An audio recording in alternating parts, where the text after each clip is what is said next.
What's up, Stenhouse and crew? I hope the 47 crew's doing great.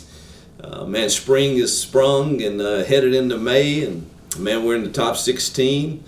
Obviously, everything hasn't gone exactly the way we thought, but man, we still count our blessings that we're right in the middle of the fight, and excited that you're there. And now, May's going to be a big stretch for us. Kansas and Darlington and Dover, and I think something in Texas, and then ended up with the Coca-Cola. Man, it's a big month. So I was a 10th grader, and the way we used to settle little disagreements when I was being raised in Mississippi was, man, you literally in PE class would put boxing gloves on and box. And I was a 10th grader, starting at quarterback. Not that I was great or anything, but man, some of the seniors really didn't like that because they kind of had their guy. And man, I got called out by this guy named Anthony Jackson. They called him Pluck. I'll never forget it. He called me out. It made me really nervous. I knew it was coming. I knew we were going to end up in the boxing area that they had, and we were going to have to put the gloves on, and man, I was nervous. I was anxious, wasn't sure if I could handle him. He was older, bigger, and just wasn't real sure. And man, I mustered up the courage to get into the battle with the gloves on, and landed a right hook that knocked him to his knees. He goes to his knees, and I'm thinking, man, victory is mine. I'm celebrating and thinking, man, this is a great day, man. I done hit Anthony Jackson, who they called Pluck, right upside the head and took him to his knees, when all of a sudden this uppercut came from the ground and caught me in my chin and knocked me cuckoo. To this day, I still have a chip on my bottom right tooth from that uppercut that Anthony Jackson, who they called Pluck, hit me with. I thought it was just a cheap shot. It was dirty.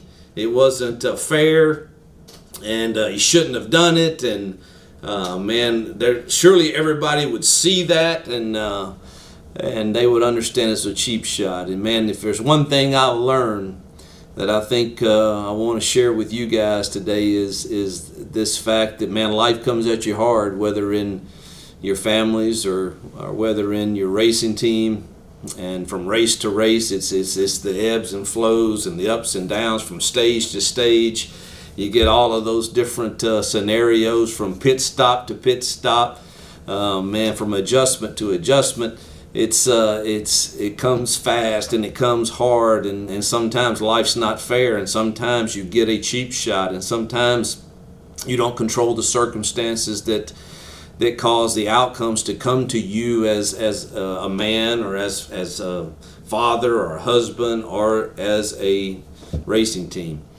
And the great theologian Charles Spurgeon said, "I have learned to kiss the wave that throws me against the rock of ages." And what I shared with our team this year, and I just shared with some graduates earlier, is man, learning to kiss the wave and embrace it all, the good and the bad, that comes with life, the up and downs, and being able to always just ask, whether you're asking God or whether you're asking someone else or just yourself, what have you come to teach me today through this? And so here we are in the top 16, and the one thing that I know is true about being able to kiss the wave that comes with life is taking an accurate inventory of your past, and not hiding from anything, the good, the bad, the ugly, just owning it all.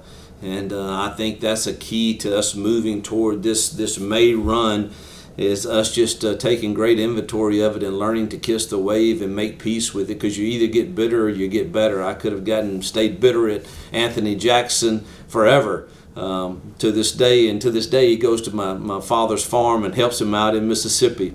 And we laugh about those days that weren't real pleasant at the time.